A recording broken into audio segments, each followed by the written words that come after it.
எவர் ஒருவன் யாகம் முதலிய அறச்செயல்களை செய்து ஒளி பொருந்திய தோற்றத்தோடு விளங்குகிறானோ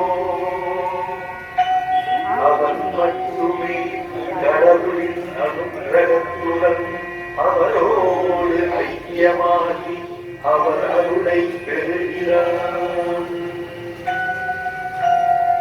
ஓம் ராஜாதிராஜனாகிய உம்மை மனப்பூர்வமாகவும் ஐக்கியத்துடன் உம்முடைய அருளை பெற்றவனால் மட்டுமே உம்மை பூஜிக்கும் அனுக்கிரகத்தை பெற முடியும். அவ்வாறு அருள் பெற்றவருக்கு மட்டுமே குபேரனை போன்ற செல்வம், அளவிட முடியாத ஆனந்தம், அரசனை போன்ற வாழ்க்கையும் கிடைக்க அருள் புரி.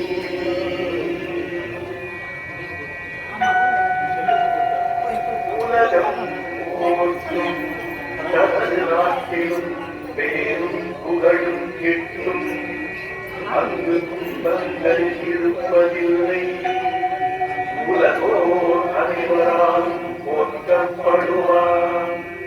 அப்படிப்பட்ட பக்தருக்கு அளவற்ற ஆயுளையும் ஆனந்தத்தையும் நீர் அருள்கிறீர். நிலம் நீர் ஆகாயம் உள்ளளவும் அவன் போற்றப்படுகிறான். எவன் திருநாமத்தை எந்நாளும் எப்போதும் வாயாரப் பாடி மனமாரத் துதிக்கிறானோ அவனுடைய இல்லத்தில் எப்போதும் வாசம் செய்து அனுக்கிரகம் செய்து அருள் பாலிக்கிறீர்.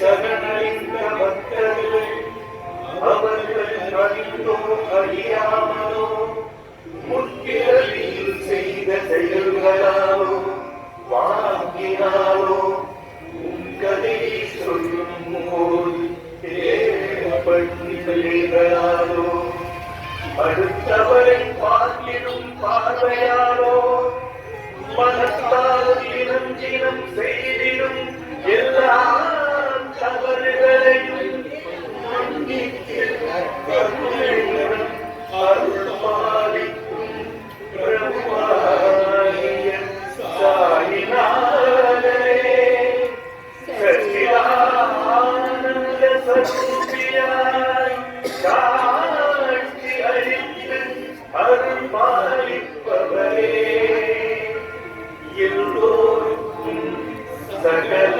மங்களங்களும் உண்டாக